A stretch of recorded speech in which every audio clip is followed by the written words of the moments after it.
padamu. Kami naikkan syukur padamu. Syukurkan kasih-Mu yang mulia. Kami naikkan syukur padamu. Kami naikkan syukur padamu. Kami naikkan syukur padamu. Syukurkan kasih-Mu yang mulia. Kami naikkan syukur padamu. Yesus disanjung, Yesus disanjung, Yesus disanjung tinggi.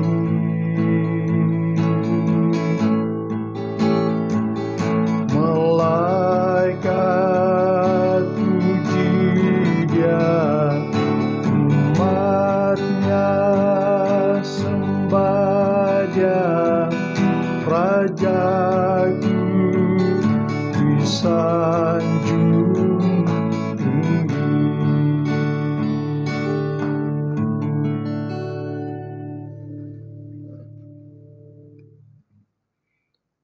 Bapa kami yang ada di surga, Bapa yang kami agungkan dan muliakan di dalam nama Tuhan Yesus Kristus, Bapa yang menuntun kami di dalam kuat kuasa Roh-Mu yang kudus, kami mengucap syukur kepadamu karena Engkau telah menganugerahkan kami hari yang baru, hidup yang baru, kekuatan yang baru, dan udara yang segar yang kami boleh nikmati pada pagi hari ini. Tuhan, tolong topanglah kami sekali lagi di dalam perjalanan kami sepanjang hari ini. Sebab kami mengakui tanpa berkat pertolongan-Mu ya Tuhan, kami tidak dapat menetapkan langkah-langkah kami. Terima kasih ya Tuhan, karena Engkau berkenan menjadikan kami sebagai alat dan untuk pembangunan yang mulia di dalam tangan-Mu. Ampunilah kami dari segala dosa dan kelemahan kami, yang tidak kami sadar maupun yang kami sadar, agar kami senantiasa layak di hadapan-Mu. Terima kasih Bapa di surga, di dalam nama Tuhan Yesus Kristus, kami berdoa dan mengucap syukur. Amin. Salam, selamat pagi dan selamat bertemu kembali di dalam renungan firman Tuhan kepada semua jemaat Tuhan, dimanapun kita berada pada pagi hari ini. Kiranya damai dari Allah Bapa di dalam Tuhan Yesus Kristus menguasai hati kita semua. Mari jemaat Tuhan kita membaca firman Tuhan di dalam kitab Amsal pasal yang keempat ayat yang ke-23. Demikianlah firman Tuhan. Jagalah hatimu dengan segala kewaspadaan, karena dari situlah terpancar kehidupan. Saya baca ulang lagi, jagalah hatimu dengan segala kewaspadaan, karena dari situlah terpancar kehidupan. Jemaat yang dikasihi oleh Tuhan, dari kebenaran firman Tuhan yang telah kita baca pada pagi hari ini, saya membawa kita merenungkan sebuah tema, menjaga hati dengan segala kewaspadaan. Jemaat yang dikasihi oleh Tuhan, untuk menjadi seorang yang percaya yang lebih baik, yang lebih berkenan kepada Tuhan, kita harus menjaga hati dengan segala kewaspadaan. Karena kalau kita mengatakan hati kita baik, belum tentu ia mengeluarkan sesuatu yang didengar dan dilihat yang tidak baik. Artinya, apa yang ada di dalam hati kita itu terpancar keluar dalam bentuk ekspresi sebagai perkataan dan perbuatan yang dapat didengar dan yang dapat dilihat. Jikalau hati kita baik, berarti apa yang akan kita keluarkan itu pasti sesuatu yang baik. Jikalau hati kita tidak baik, apa yang kita keluarkan semuanya juga tidak baik. Dalam Injil Matius pasal yang ke-12 ayat yang ke-23, firman Tuhan katakan, "Jikalau sesuatu pohon kamu katakan baik, maka baik pula buahnya. Jikalau suatu pohon kamu katakan tidak baik, maka tidak baik pula buahnya. Sebab dari buahnya lah pohon itu dikenal."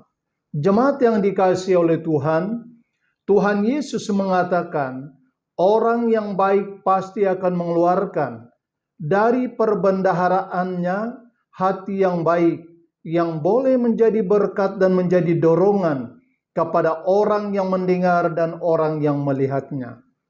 Jemaat yang dikasihi oleh Tuhan Yesus Kristus, mengapa kita dinasihati oleh firman Tuhan untuk menjaga hati kita dengan kewaspadaan? Yang pertama, karena apa yang keluar dari hati akan dipertanggungjawabkan. Dalam Injil Matius pasal yang ke-12, ayat yang ke-36 sampai ayat yang ke-37, firman Tuhan berkata, "Tetapi aku berkata kepadamu, setiap kata sia-sia yang diucapkan orang harus dipertanggungjawabkannya pada hari penghakiman. Karena menurut ucapanmu engkau akan dibenarkan, dan menurut ucapanmu pula engkau akan dihukum." Kata yang sia-sia adalah perkataan yang tidak berguna, hampa, tidak membangun, dan yang tidak memiliki tujuan yang baik. Contohnya, kata yang selalu mengeluh, bergosip, berbohong, berkata kasar, suka menyumpah. Semuanya ini memancar dari hati yang tidak baik, yang menjadi sesuatu yang didengar dan dilihat dari seseorang yang tidak berwaspada tentang kebaikan hatinya. Jemaat yang kami kasih di dalam Tuhan, semuanya ini akan membawa kita menghadapi penghakiman di hadapan Tuhan. Oleh karena itu, berwaspadalah dengan hati dan pikiran kita agar tidak membawa kita menghadapi kesulitan di dalam hidup ini. Lalu yang kedua, mengapa Tuhan menyuruh kita berwaspada tentang hati dan pikiran kita? Apa yang keluar dari mulut itulah yang menajiskan orang. Dalam Injil Matius pasal yang ke-15 ayat yang ke-18, firman Tuhan berkata, "Tetapi apa yang keluar dari mulut berasal dari hati, dan itulah yang menajiskan orang." Jemaat yang kami kasih di dalam Tuhan, mengapa perkara ini boleh terjadi seperti ini? Karena dari dalam hati timbul segala pikiran yang jahat, pembunuhan, perzinahan, percabulan, pencurian, sumpah palsu, iri hati, dan hujat. Semuanya ini adalah merupakan perbuatan-perbuatan yang keji di hadapan Tuhan. Jemaat yang dikasihi oleh Tuhan, dalam hal ini kita harus berwaspada karena iblis mempunyai banyak cara untuk menipu dan menggerakkan hati kita sehingga kita mudah untuk melakukan kejahatan. Oleh karena itu, izinkanlah Roh Kudus menguasai hati dan pikiran kita agar apa yang kita katakan dan lakukan di dalam hidup ini semuanya sungguh menjadi berkat bagi banyak orang. Jemaat yang dikasihi oleh Tuhan, sekarang kita mau melihat apakah yang harus kita lakukan sebagai renungan bagi kita pada pagi hari ini. Yang pertama, jika Tuhan melihat hati kita pada saat ini, apakah Ia mendapat bahwa kita selalu menjaga hati kita dari kejahatan? Apakah hati kita terkumpul dengan pikiran dan rencana yang baik yang menjadi berkat bagi banyak orang? Lalu yang kedua, apakah hati kita selama ini selalu mengeluarkan kata-kata yang membangun dan tindakan yang menjadi berkat kepada sesama kita seiman? Karena perkataan kita senantiasa didengar dan tindakan kita juga setiap hari dibaca dan dilihat oleh sesama seiman. Oleh karena itu, kita harus berhati-hati dengan hati dan pikiran kita. Lalu yang ketiga, hendaklah kita mengizinkan Roh Kudus memimpin hati dan pikiran kita agar kita selalu mengeluarkan buah-buah roh sesuai dengan pengakuan kita sebagai orang-orang yang percaya. Jemaat yang dikasihi oleh Tuhan, didikan firman Tuhan kepada kita pada pagi hari ini agar kita tidak membiarkan hati kita dipengaruhi oleh tipu muslihat iblis, agar hati dan pikiran kita tetap berada di dalam kekudusan yang Tuhan kehendaki bagi kita. Tuhan memberkati kita bersama. Mari kita berdoa. Kami mengucap syukur atas berkat firman-Mu yang hidup dan berkuasa ini. Kami percaya bahwa Engkau adalah Tuhan yang memberi kekuatan bagi kami untuk menjaga hati dan pikiran kami, agar perjalanan hidup kami senantiasa berkenan kepadamu. Kami berdoa untuk hamba-hamba-Mu pada saat ini, baik yang melayani sebagai gembala jemaat, baik yang melayani sebagai penginjil, baik yang melayani sebagai guru sekolah teologi, sebagai misionaris, dan juga sebagai pemimpin-pemimpin di dalam gereja. Tuhan, tolong beri kami kekuatan dan urapan, agar kami dapat melakukan semua pelayanan ini dengan baik, seperti mana Tuhan Engkau telah memanggil dan menempatkan kami. Terima kasih Bapa di surga. Kami juga berdoa untuk setiap kawasan dan lorong di mana kami sebagai umat-Mu tinggal pada saat ini. Apapun roh yang bertapak dan berkarya untuk mengganggu ketenteraman dan keselamatan kami, kami berdoa dengan iman di dalam nama Tuhan Yesus orang Nazaret. Kuasa roh yang jahat dihancurkan, dilumpuhkan, agar kami tetap aman dan selamat melakukan segala pekerjaan baik dari dalam maupun di luar. Dan biarlah kami senantiasa berada di dalam bimbingan dan tuntunan-Mu ya Tuhan.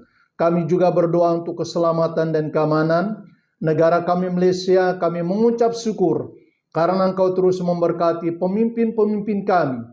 Mereka memiliki hikmat untuk melihat keperluan kami di dalam negara ini. Biarlah semuanya Tuhan dapat berjalan dengan baik, seperti mana Tuhan Engkau telah mempercayakan mereka menjaga kami dalam keamanan dan keselamatan, serta menikmati berkat di dalam negara ini seketika. Nama Tuhan senantiasa dipermuliakan. Izinkan Roh Kudus-Mu ya Tuhan berkarya di dalam persekutuan kami sebagai umat-Mu, dimanapun kami sedang berkumpul memuji dan memuliakan Engkau. Kami percaya dengan kehadiran Roh Kudus-Mu dapat melakukan pemulihan dan pembaharuan di dalam kehidupan setiap umat-Mu ya Bapa. Terima kasih ya Tuhan, karena Engkau berkenan menuntun seisi keluarga kami dengan baik, dengan kasih dan kuasa-Mu sepanjang hari ini. Dimanapun kami berada, kemanapun kami pergi, Engkau telah menjadi Tuhan dan kota benteng keselamatan bagi kami, dari hari ke hari dan saat ke saat. Yang sakit Tuhan Engkau sembuhkan, yang lemah Tuhan Engkau kuatkan, yang berada di dalam kesusahan, Tuhan Engkaulah yang menghiburkan mereka, yang masih terikat dengan roh-roh yang jahat, di dalam nama Tuhan Yesus orang Nazaret, kuasanya dihancurkan. Terima kasih Bapa di surga, karena Engkau berkenan mendengar dan menjawab seruan doa kami. Kami berdoa dan mohon semuanya ini hanya dengan iman di dalam nama Tuhan Yesus Kristus, Tuhan Juru Selamat kami yang hidup. Amin.